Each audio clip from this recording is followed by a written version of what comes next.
Hello friends and welcome back to my channel. My name is Chelsea. You know that. I know that. I'm just a lady with a bulldog, a camera, and too many opinions. And a lot of times those opinions don't make some people too happy. I do not have Wiggum here in my office with me right this moment. So you hopefully will not hear any snoring. I mean, you might, just little ghost snores. But I have been really attempting to bedazzle this cup that I got from Michael's. So I'm going to do that while we discuss some opinions I have regarding the company Melaleuca. So before we get into it, as we've already said, I have a lot of opinions. Sometimes they're not right, but here we are. But everything I say in this video is my own opinion, and of course does not reflect those opinions of my sponsors or colleagues or you. I don't know. So speaking of colleagues, Hannah Alonso, love that woman so much. She's amazing. Her content, glorious. The success that she has had on YouTube over really just the last 6 months is amazing, and she's thriving, and I'm so happy for her. She's such a good mom. She's such an amazing human in general, and I really just could not be more happy for her. Now, she has really nailed the pivot from just making like anti-scam, anti-MLM content to doing more so general commentary, which I love that for her. That's amazing. That's the goal, right? We don't want to be pigeonholed. We want to be able to have that creative freedom when it comes to making content. I know personally, I mean, y'all know, I have talked openly about it, you know, making that pivot over the last two years now, just slowly, and working more like non-MLM content into my catalog, so to speak. And you never want to be pigeonholed into a, you know, small subgenre of content, and that can be real hard. And obviously, the more you grow your channel, the more people will see your channel, and the more people will see, you know, your overall message. And I think that is great. There are some weirdos out there who try to act like, oh my gosh, Cece's so mad about and jealous about Hannah being so successful. And it's like, no, girl, I'm extremely happy for her. She's so deserving, so hardworking. Love her so much, just so much. She's such a good human. So let's stop that, please, because that's annoying. Now, if you don't know, Hannah has had, like I said, quite a good amount of success with her series, what is it, Influencer Insanity, some type of alliteration like that, where, you know, she's going over the absolute tomfoolery of people. It's always on TikTok. And then also she's still doing videos, you know, about multi-level marketing companies, and still doing like anti-scam content too, which is great. Now, Hannah actually did a great video, in my opinion. I think it was really great video about the company Melaleuca, where she actually interviewed was it one or two? I think it was two, like Melaleuca influencers, I guess is what you could call them. And they wanted to sponsor her YouTube channel and basically have her, you know, do an ad for them. And so they had a Zoom call. She talked about it with them, and obviously she wasn't going to do it. But I think that was just such a good and honestly funny and hilarious concept. And I think that was such a good concept for a video, or is such a good concept for a video. Now, in that video, those girls, from my knowledge, and hey, I could be wrong, but from my knowledge, weren't like with the corporate side of Melaleuca. So it's like, how are you going to offer a sponsorship for like that company to sponsor her when you're not, like, you don't have the power to do that? What? Very strange. But either way, again, I could be completely wrong. Sometimes I am. And that's okay. That's okay to be wrong. They were essentially saying like, well, Melaleuca is not a multi-level marketing company. I had always been under the impression that they are. But hey, if they're not, that's okay too. Sure. But like I said, I had always been under the impression that they are an MLM. And I do want to go through a good amount of research regarding that, and, you know, how maybe the company has changed over time, because as we've seen, even this year, there have been a lot of MLMs that have changed their compensation structure, or like the recruiting structure and things like that. So I do want to make sure that I'm doing a good amount of research before that, and before releasing that video. So this is not that video. This is me updating you on a few little bit of things before we actually get into that. So this is the prologue to that, if you will. So Hannah had made that video, and it was absolutely so good it got a good amount of views as well. You know, this is after her channel had already grown. I mean, it was already doing great, but it had doubled in size pretty quickly. And so from there, obviously that means that that video would have gotten, you know, good amount of views, right? And also it was just really well done because, hey, it's Hannah Alonso. She's amazing. Now, to my surprise, Melaleuca entity, the company, I guess didn't like that she posted that video and was saying that they are a multi-level marketing company, because they are saying that they are not. And they sent her a cease and desist.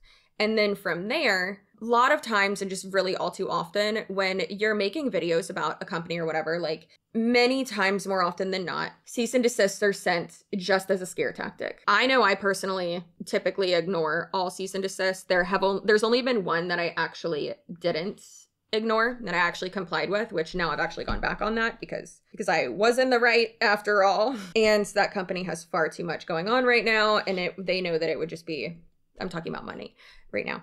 I feel like they know, hopefully they know, that if they were to come after me for releasing those documents that were leaked on the internet, I did not leak them, they leaked them.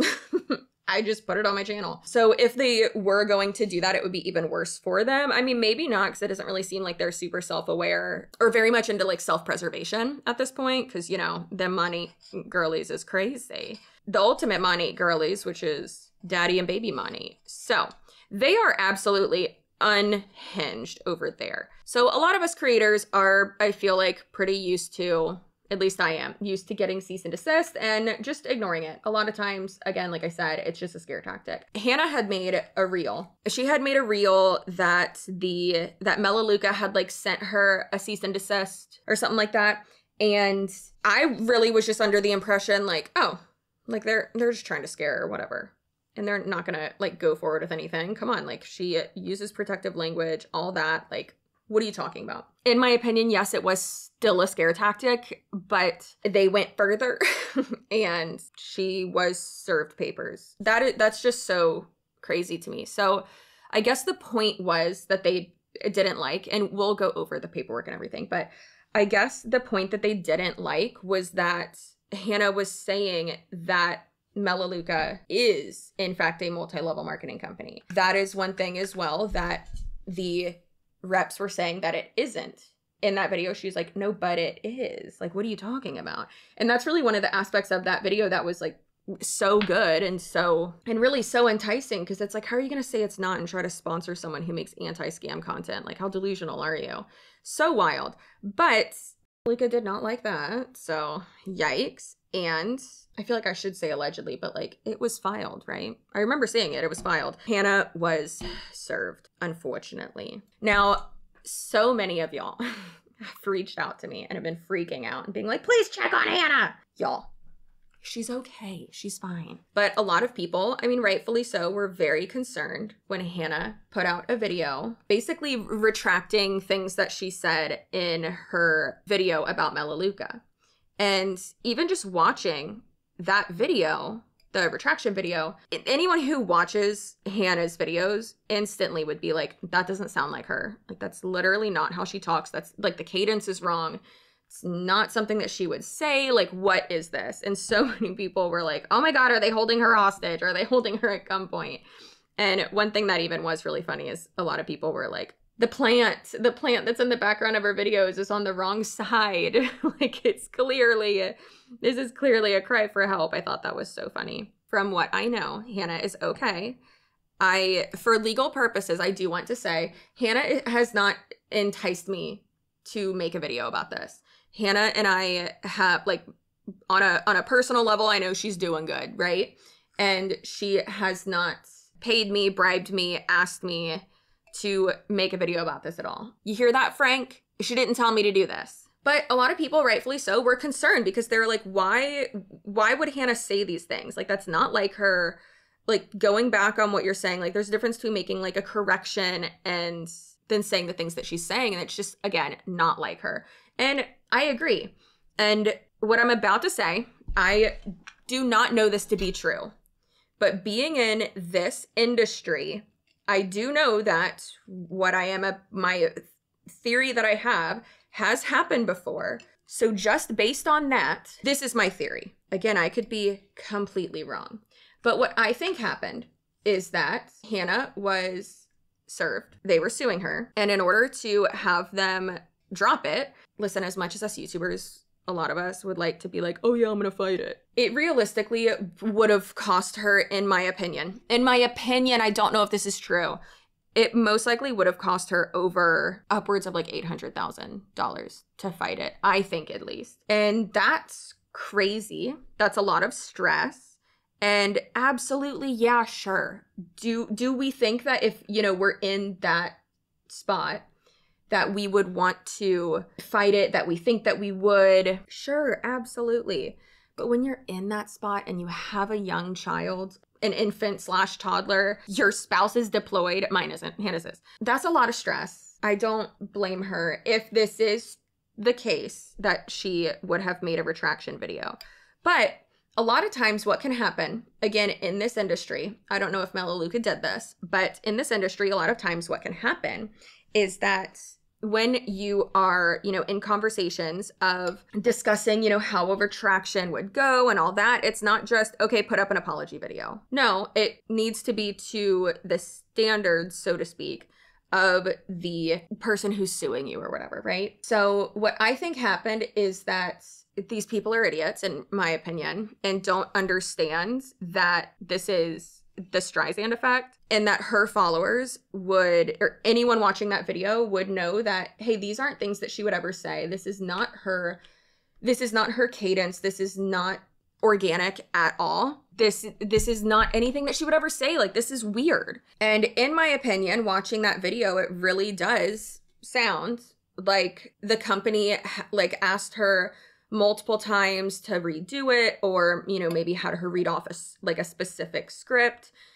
And maybe that was the condition on, you know, them dropping it. So it's either, hey, you say this very specifically, or we continue with this lawsuit and you're gonna spend so much money and time and energy. And a lot of people might say, well, okay, well, you make a lot of money from your YouTube channel. Yeah, people also have bills. And yes, sure, that would be a business expense, but like, you are the business, you know? And a lot of people aren't comfortable crowdsourcing that. And yes, there are people who are okay with doing that. You know, the Do We Know Them, the podcast, and the TikTokers Becca Day and Caffeinated Kitty, they have crowdsourced their and done a GoFundMe for their lawsuit against Lauren the Mortician and Jeanette Braun of IP Law. That's real crazy. If you want to go watch videos on that, I have multiple deep dives on that and updates and all that stuff. But again, not everyone is comfortable doing that. And with how much money I would think that it would take to fight it, it just seems like it would be so much and just not worth it.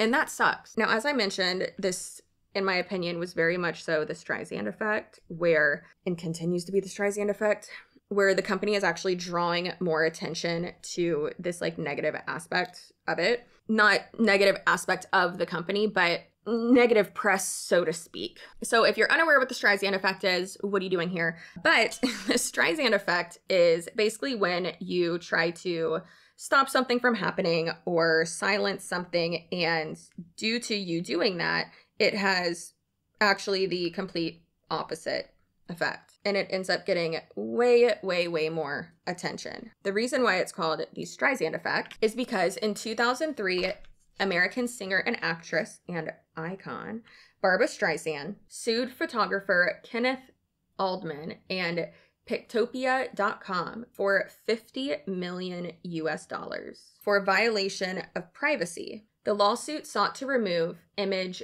3850, an aerial photograph in which Streisand's mansion is visible, from the publicly available California Coast Records project of 2,000 California coastline photographs documenting coastal erosion and intended to influence government policymakers, of which the photograph of her residence was an overlooked and inconsequential tidbit of information.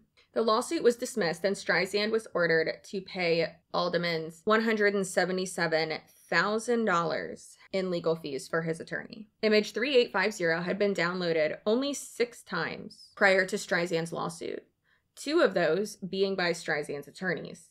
Public awareness of the case led to more than 420,000 people visiting the site over the following month.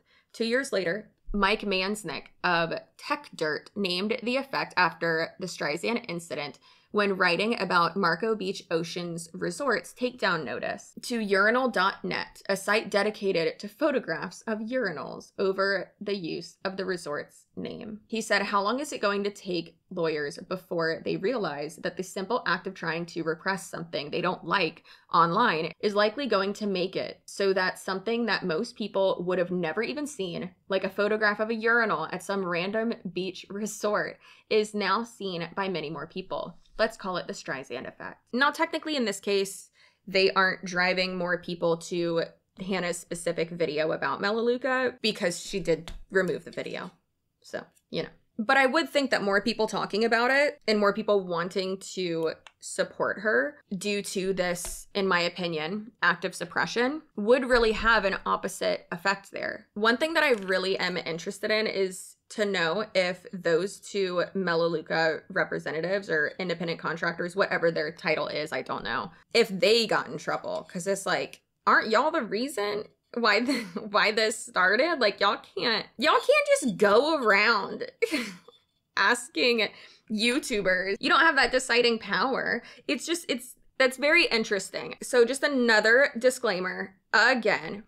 Hannah has not asked me to make a video about Melaleuca. I have had Melaleuca on my deep dive list for so long, but due to, you know, other companies with lawsuits and, you know, other hot topics and things like that, with my deep dive list, that thing is always shuffling around, okay? Things get moved up, things get moved down. In my opinion, Melaleuca is not that interesting, so they haven't really been, you know, high on my priorities to talk about. But that's how the Streisand effect works, right? They, in my opinion, try to suppress someone talking about something, have a video removed, and then more people are going to be talking about it, right? Like, it's just silly to me that people don't understand that, like, that's how that works. And of course, if there is misinformation shared, if there is, you know, defamatory statements and things like that being shared, sure, of course, you know, ask for it to be corrected, put out the right information, you know.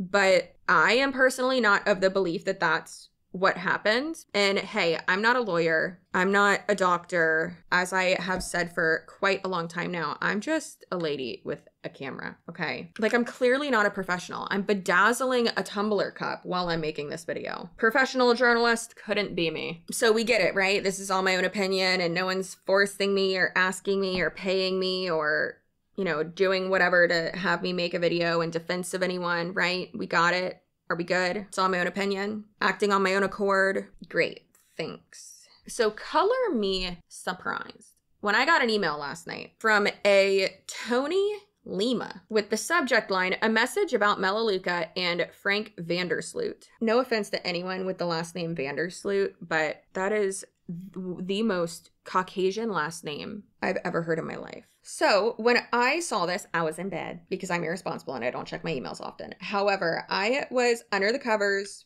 reading some emails and I was like, oh, that's weird. At first glance, I was like, oh, did I get added to like their newsletter or something?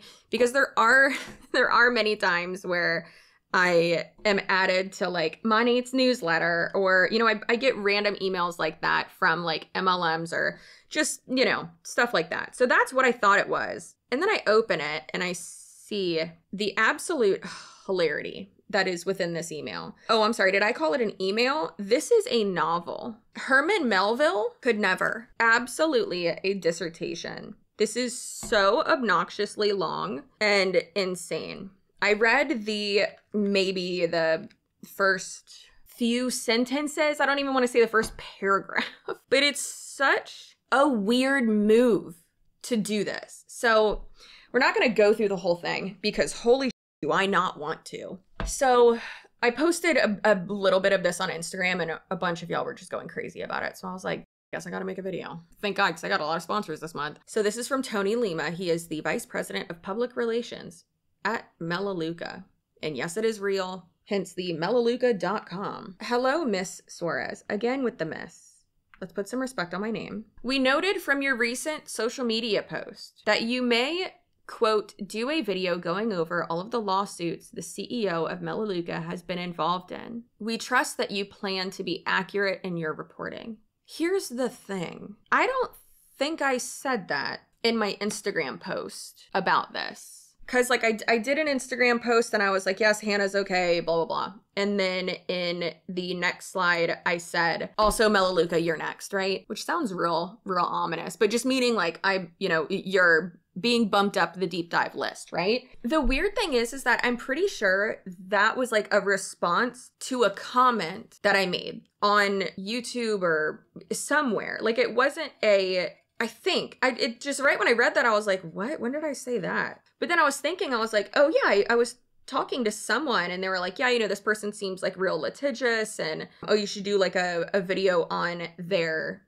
like all their lawsuits they've done. And I'm like, oh, that would be a fun idea for a video. So what do y'all do on going through my comments? Like, don't y'all have better things to do? So based on our research we did earlier this week, Frank Vandersloot has been personally involved in very few lawsuits, other than the Mother Jones issue. I have no idea what that is, which the judge ended up dismissing because Frank is considered a public figure. However, it is noteworthy that the judge castigated Mother Jones by saying that the reporting was non-objective and biased. Specifically, Judge Williamson wrote, contrary to its perception of itself, the case illustrates the non-objective bias of Mother Jones and its approach in seeking out only the negative to support its position, resulting to sophomoric bullying and name-calling to lead the reader to adopt its particular agenda. She also pointed out that it was not a frivolous case.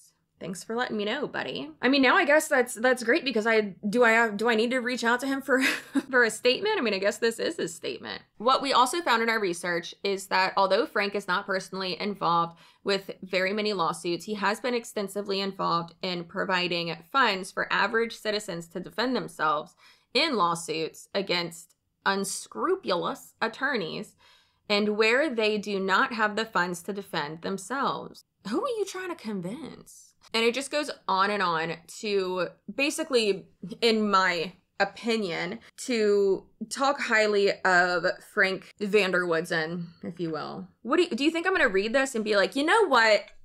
Frank's a great guy. I love him. So then also this just goes further and further to, boost up this guy and go over his resume on, he's such a great philanthropist. Like, do y'all really think this is going to work? No, I'm just going to read this in a video and roast the shit out of you. This is embarrassing. It's kind of just like how we say, oh, this company's a pyramid scheme, that's a pyramid scheme, whatever, when we're talking about MLMs, and then they're like, no, it's not, blah, blah, blah. And it's like, okay, legally, sure, no, but just because something isn't illegal doesn't mean it's right, Doesn't mean you should do it. It's noteworthy that neither Frank nor his wife personally knew any defendants that they protected. Wow, you're such nice people. I don't care. For these consumer protection efforts, the Altruist Institute presented the Vandersloots with the blah, blah, blah, blah, blah. Okay, you got an award for doing something good. A gentleman named Sean Combs was given the key to the city in New York just a year ago. Now he's on trial for trafficking, so amongst other things. Also, I'm not saying that those are the same instances. I'm not saying that these people aren't good people, these things that they're doing aren't good and all that. I'm saying that just because, like, I'm making the point that you can get awards, you can be someone who is spoken highly of, you can be someone who has helped people who you don't know or who are less fortunate than you, or practice true altruism, right? You can do that. And I can still think that you're a person. Because guess what? We're allowed to make our own opinions and judgments about people. We can have differing opinions. Just says that they continue to,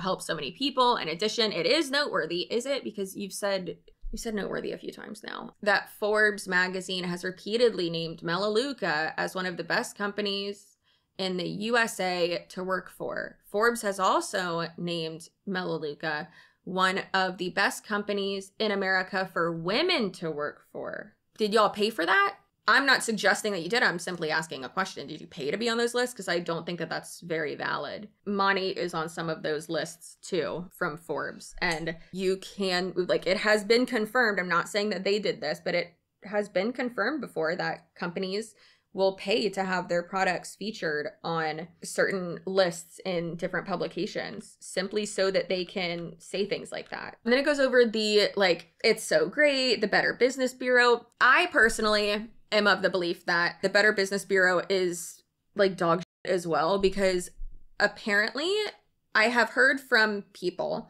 that you can pay to have like a good rating on there. And yes, I do appreciate that there at least are ratings on there, and that is a place where you can voice your concerns. But then also I am like really not a fan of the fact that you can remove things on there.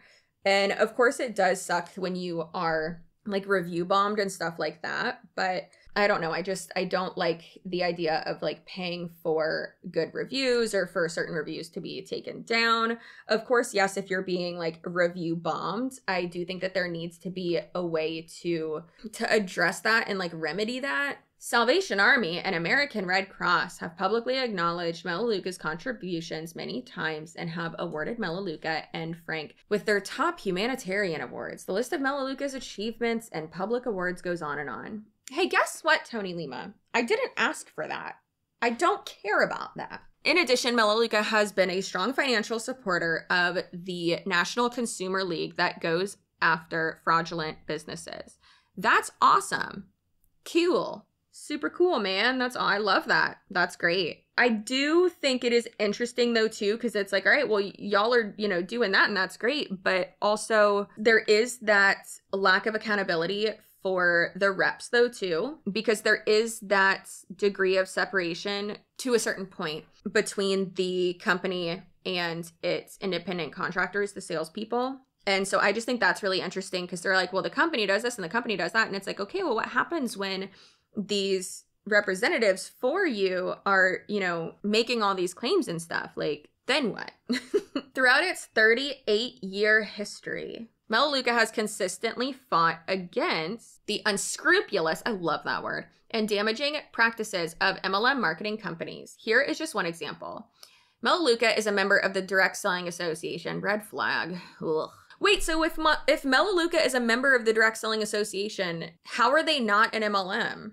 Right? That's weird. That's interesting. This whole little blurb is actually like real spicy. I like it, but I definitely want to look more into that. And I have been trying to get into more so the, don't freak out, but like the political side of all of this. Like one of my goals before the end of 2026, girl, we got big goals that are like, we got deadlines. I definitely want to get more into the, I don't want to say like the political side of that, but I have been making it to where I am in the room when it happens, so to speak. So, hey, if you see me attending certain events where certain people are, sometimes you gotta shake hands so that you can break them later on. I am not inciting violence. Anyways, I need to be able to get into certain rooms and I go to certain events and stuff so that I can, rub elbows and all that,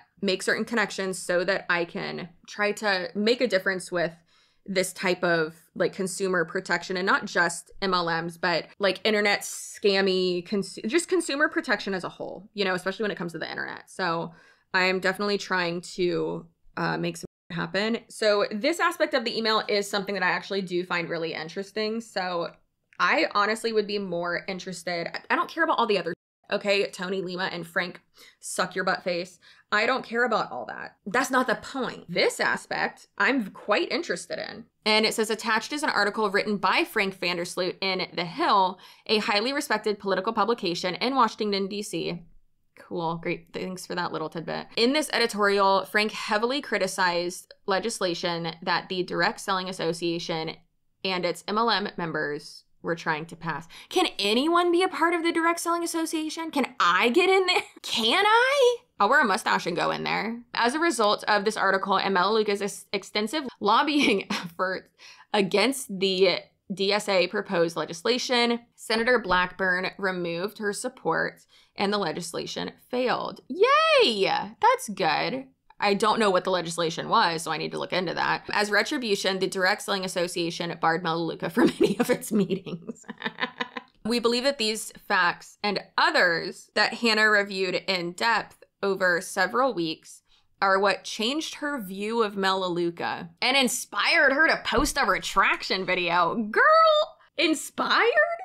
No! That was not out of the... Listen the f up right now, Tony. It sounds like I'm talking to my husband, but I'm not. Hannah might have a heart of absolute gold. Where I have an empty black hole, Hannah has an absolute fuzzy, beautiful gold. I don't know why it's fuzzy, but I don't know.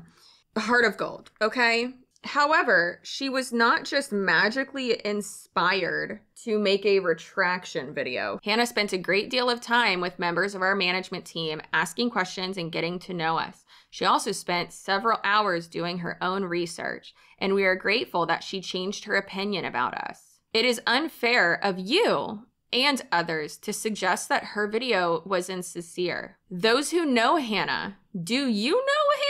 Know that she has the integrity to not post something that she does not believe to be truthful. Well, since you know Hannah so well, y'all clearly would know that that video was a huge red flag and that cadence, that's not Hannah in that video. Literally, in my opinion, I literally felt like she was going to unzip and it was just going to be someone else. Like, my God. Yeah, that is wild.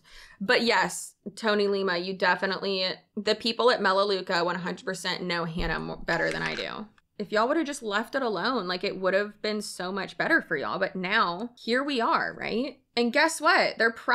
They're most likely going to try to sue me too for just stating my opinion in this video. But hey, I'm allowed to have opinions. I'm allowed to say that like I don't like a company. I'm allowed to say things like that. I'm also allowed to say that I don't think that it's right that, people with more money, whatever, not saying that this is exactly what happened. I'm saying that in general, I don't like when that happens, is when bigger companies, people with more money, whatever, that power dynamic there, when that money and power is used to possibly intimidate or, threaten legal action and things like that. And, the only thing that someone can do other than spend upwards of like $500,000 to $800,000 fighting something is just take down a video and retract and agree and all that. So yeah, I clearly don't like when that happens, obviously. Doesn't sound like Frank What's-His-Face likes when that happens either. But yeah, that's truly crazy, man. I don't like that. I was always under the impression that they were an MLM. They are saying that they are not.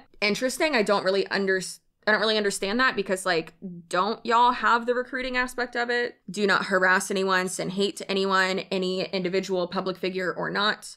That goes for entities, businesses, companies as well. Please do not do that. That is extremely inappropriate. I don't think that you should do that. I don't think y'all should be involved. Please don't do that. It's okay to have your own opinions, of course. I really appreciate y'all, and that's crazy. Again, I was not told to make this video. I was not convinced to make this video by anyone. These are all my own opinions. You can disagree. That's the great thing about opinions. We can disagree with each other. I definitely need to look more into the Direct Selling Association. I need to do more research on that. The bill that they're specifically talking about, I definitely want to know about that too. Okay, Tony Lima, that was very, very nice of you. Thank you. So he did attach that in there. This was actually written, oh, okay, that's the article. Okay, so this was the article that he was talking about. If Frank Vandersloot wants to do an interview with me, I'd be more than happy. I appreciate y'all so much. If you're subscribed, your butt looks so good. I'm so proud of you for doing whatever you did today. I don't know what you did. Maybe it was something good, maybe it wasn't. But I support women's rights and wrongs, right? Anyways, appreciate you. These are all my own opinions. Don't show hate to Hannah. I'm sure she's fine. She's okay. I'm not being, sorry, that kind of sounded condescending. I'm not trying to be condescending when I say that. It was just really funny when I was receiving hundreds and hundreds of DMs and comments about it. And I'm like, guys, she's okay. It's all right. Like, she's fine. It was just really funny. So I'm sorry if that sounds condescending, and I'm not trying to be like, you shouldn't be worried about people. We appreciate it, of course. Like, we like being supported, obviously. But yeah, I don't know. It was like nervous laughter. Okay. Anyways, appreciate you. Love you. Subscribe, like, and comment and all that. Stay spicy. Follow me on Instagram. Oh, I almost just forgot my email back to this guy. How dare I forget the email that I sent back to him? That's crazy. So I emailed him back and I said, Mr. Tony Lima, there is zero chance in I will be wasting my time reading the dissertation you just sent me. I mean this with all due respect, which is none. Frank can kindly kiss my ass. Anyways, like, subscribe, and comment. Bye.